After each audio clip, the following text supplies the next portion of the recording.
میرا میرے دو سوال ہیں آپ سے یہ پوچھنا چاہتا ہوں، آج پوچھنے کا دن ہے تو پوچھیں. سوال میرا خارجہ امور کے بارے میں ہے، بالخصوص پاکستان کے ریلیشنز چائنا کے ساتھ. ہمارے وزیر اعظم نے ریسنٹلی دورہ کیا چائنا کا، جس میں کافی سرد رویہ دیکھنے کو ملا چائنیز ڈیلیگیشن کا پاکستانی کاؤنٹر پارٹ کے ساتھ. اگر آپ دیکھیں تو نہ ہی کوئی ایسی میجر ڈیلز ان کے ساتھ سائن ہوئی، نہ ہی کوئی میوچول بینیفٹ کی ڈیلز ہوئی، کوئی بھی میجر بریک تھرو نہیں ہوا. اگر آپ دیکھیں تو وہ آپ کو سافٹ لونز بھی دینے کو تیار نہیں ہے. ڈپلومیٹیکلی دیکھیں تو مسعود اظہر کے کیس میں انہوں نے آپ کو سپورٹ کرنا چھوڑ دیا. کیا وجہ ہو سکتی ہے کہ اتنا سرد رویہ چائنیز کا رہا ہے ریسنٹ ٹائم میں پاکستانی پرائم منسٹر کے ساتھ، جس کی کوئی مثال پاسٹ میں نہیں ملتی؟ پاکستان کے جتنے وزیر اعظم پاسٹ میں گئے ہیں چائنا، ان کو کافی ویل ریسیوڈ کیا گیا ہے، لیکن یہ میجر ڈپلومیٹک ڈیبیکل کی اور ڈپلومیٹک شفٹ کی وجوہات سمجھنے سے قاصر ہوں میں.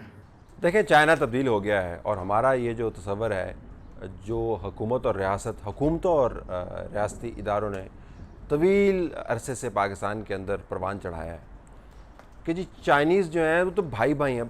بھائی کوئی بھائی نہیں ہے. چائنیز نے کیا ہمارا ادھار دینا ہے کہ ہر وقت ہمیں گلے سے لگائے رکھیں گی؟ اگر آپ نے چائنیز کا ادھار دینا ہے تو پھر آپ کی یعنی ہماری مجبوری ہے کہ ہم نے ان کو گلے سے لگانا ہے. تو جو پیسے دے رہا ہے آپ کو، یا ادھار دے رہا ہے آپ کو، یا ہر جگہ پہ مدد کر رہا ہے، یہ کوئی رشتہ داری تو نہیں ہے. تو رشتہ دار بھی اس طرح مدد نہیں کرتے جس طریقے سے ہم نے ممالک کے ساتھ مدد کی توقع لگائی ہوتی ہے. تو ہر وقت یہ جو گلے لگ جائیں گے، اور کو ہمالیہ سے اونچی دوستی ہے اور سمندروں سے گہری دوستی ہے، سن کے کان پک گئے. ریاستوں کے جو انٹرسٹ جو ہوتے ہیں وہ میوچول انٹرسٹ ہوتے ہیں. اگر میوچول نہیں ہے تو پھر وہ انڈیویجول انٹرسٹ ہوتے ہیں. جہاں پر اکٹھے ہوتے ہیں وہاں پر آپ کو گرم جوشی نظر آتی ہے، جہاں پر اکٹھے نہیں ہوتے وہاں پہ ڈائیورجنس نظر آ جاتی ہے. تو ایک تو یہ بات ذہن میں رکھ لیں. اب حالیہ تبدیل ہوا ہے، اس میں کوئی شک نہیں ہے. میں آپ کے جواب کی طرف آ رہا ہوں. اس کی بنیادی وجہ یہ ہے کہ ہم نے بہت سارے بال جو ہے اکٹھے ڈپلومیٹک ہوا کے اندر پھینکی اور ہر بال کو ہم پکڑنے کی کوشش کر رہے ہیں. ہم چائنیز کے ساتھ انگیج کر رہے ہیں، لیکن اس کے ساتھ امریکیوں کو بھی ہم نے کافی کھلا دروازہ دیا ہوا ہے. چائنیز اس کے اوپر ناراض ہیں کہ آپ ایسے پروجیکٹس کیوں لا رہے ہیں جو ون بیلٹ ون روڈ کے پروجیکٹ کو انڈرمائن کرتے ہوئے نظر آتے ہیں. آپ نے یہاں پر ہوم ورک کیوں نہیں کیا ہے؟ پاکستان کے اندر تھنکنگ کیوں ہے کہ چائنا جو ہے ان کا دشمن ہے اور پروجیکٹس کو ہم نے ریویو کرنا چاہیے؟ ان کے 20 کنسرنز ہیں. تو پالیسی کلیئرٹی اگر آپ لے آئیں گے تو چائنیز کے جو خدشات ہیں وہ بھی کھل کے سامنے آ جائیں گے، اور ان کی جو خدشات ایڈریس ہو سکتے ہیں وہ ایڈریس ہو جائیں گے. چونکہ کنفیوژن ہے، لہٰذا آپ کی طرح اور میری طرح اور جو باہر لوگ بیٹھے ہوئے ہیں وہ اپنے زاویے سے ان کی طرح وہ سمجھنے سے قاصر ہیں کہ ہم کرنا کیا چاہتے ہیں. تو پالیسی کلیئرٹی کی جو عدم موجودگی ہے اس کی وجہ سے چائنیز کے رویوں میں آپ کو تبدیلی نظر آتی ہے. میرا نام محمد وشاق ہے اور میں فائنل ایئر MBBS کا اسٹوڈنٹ ہوں لاہور سے. میرا آپ سے یہ سوال ہے کہ یہ جو آرمی کے بارے میں مشہور ہے کہ وہ ڈیفنس بجٹ کا 80% کھاتے ہیں یا اوور آل بجٹ سے 80% کھاتے ہیں، اس بارے میں ذرا وضاحت فرما دیں. اور دیکھیں، بالکل بھی درست نہیں ہے یہ. خام خواہ تنقید برائے تنقید ہے. جو جہاں پر تنقید بنتی ہے وہاں پہ کرنی چاہیے، لیکن یہ تو بالکل ہی ایک عجیب و غریب قسم کا فگر ہے. 1.1 ٹریلین کے قریب ہمارا بجٹ ایلوکیٹ ہوتا ہے. 1.6 ٹریلین جو ہے ابھی ریسنٹلی ہائیک اپ کیا ہے، وہ اس کے اوپر اسپینڈ ہوگا. تو پرسنٹیجز آپ خود نکال لیں، اس سے بہت کم ہے. 26 سے 31% کی رینج کے اندر آپ کو یہ ڈیفنس اسپینڈنگ نظر آتی ہے. دوسرے ممالک کے ساتھ آپ کو پھر کمپیئر بھی کرنا ہوگا. میں کوئی بہت زیادہ ڈیفنس اسپینڈنگ کا ذاتی طور پر حامی نہیں ہوں، لیکن ایٹ دا سیم ٹائم آپ کو ڈیفنس کی ریکوائرمنٹ ذہن میں رکھنی چاہیے. یہ ہو نہیں سکتا کہ جو دشمن آپ کو نیچے لگانے کے اوپر لگا ہوا ہے وہ تو ڈیفنس اسپینڈنگ کیے جائے اور آپ کی ڈیفنس اسپینڈنگ جو ہے وہ اسٹیٹک رہے. ڈیفنس کے اوپر ڈیبیٹ ضرور ہونی چاہیے کہ ڈیفنس اسپینڈنگ جو ہے یہ ڈیفنس پروکیورمنٹ کے اندر ہے، اپنا دفاعی جو زاویہ ہے اس کو مضبوط کرنے کے لیے ہے، یا نان ڈیولپمنٹ ایکسپینڈیچر کے اوپر. ڈیفنس کے اوپر ڈیبیٹ کرنے سے ڈیفنس ایکسپینڈیچر کم نہیں ہو جائے گا. یہ عین ممکن ہے کہ منتھ کی اگر آپ ڈیبیٹ کریں تو لوگ اس کے اوپر ایڈمٹ کریں کہ ہمیں زیادہ ڈیفنس کے اوپر اسپینڈ کرنا چاہیے. تو یہ بالکل بھی درست نہیں ہے. فگرز جو ہیں یہ ٹھیک نہیں ہے. میرا نام عامر شہزاد ہے اور میں امریکہ سے بات کر رہا ہوں. آپ سے سوال ہے کہ آپ اور آپ جیسے کتنے اینکر آف ایئر ہو گئے ہیں، اس کی بنیادی وجہ کیا ہے، اور آپ لوگوں نے اس پر کوئی احتجاج کیوں نہیں کیا؟ شکریہ. دیکھیں یہ اینکر کا کوئی ریوڑ اور غول تو ہے نہیں کہ جو اکٹھے رہ کے احتجاج کرے اور اکٹھے رہ کے جو ہے وہ کام کریں.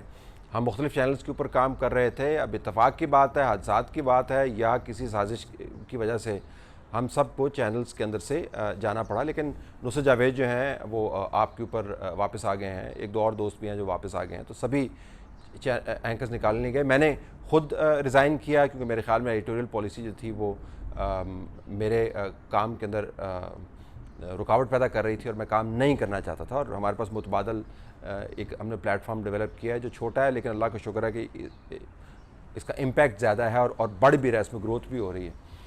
تو میرا نہیں خیال کہ اگر میں ذاتی طور پر تو جب خود ریزائن کیا تو میں کیا احتجاج کیوں کہ میں نے کیوں ریزائن کر دیا. تو اگر مجھے نکالا گیا ہوتا تو میں اس کے اوپر کوئی احتجاج بلند کرتا. ہاں میں یہ ضرور بتاؤں گا کہ جو پاکستان کے اندر نظام میں سینسرشپ کا وہ کام کیسے کرتا ہے، لیکن اس کا میرے جاب سے کوئی تعلق واسطہ ہے نہیں. باقیوں نے کیوں اعتراض احتجاج نہیں کیا اس کا جواب وہ خود بھی دیں گے. لیکن یہ تصور کہ اینکروں کو 10 کو نکال دیا اور 10 کو اکٹھا احتجاج کرنا، تھنک دیٹس ناٹ ٹرو.